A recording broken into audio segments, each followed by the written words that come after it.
How to manage Microsoft Teams meetings 2019.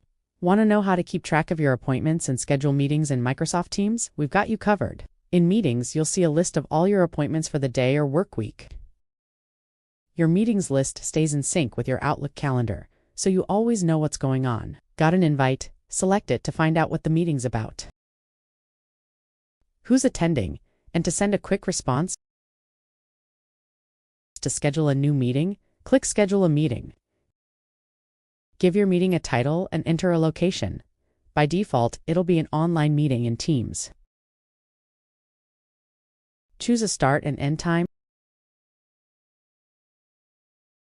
and add some details if you like.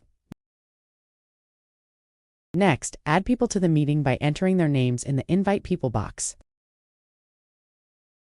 You can also invite someone from outside your organization to the meeting. Even if they don't use Teams, just type their email address in the box. Once the meeting is scheduled, they'll get an invite and email so they can join as a guest. You'll see everyone's availability for the time you picked in the attendees list. To find a time that works for everyone, pick one of the suggested times if there are any. Or click Scheduling Assistant to see everyone's available times in a calendar view. You can choose whether to keep your meeting private.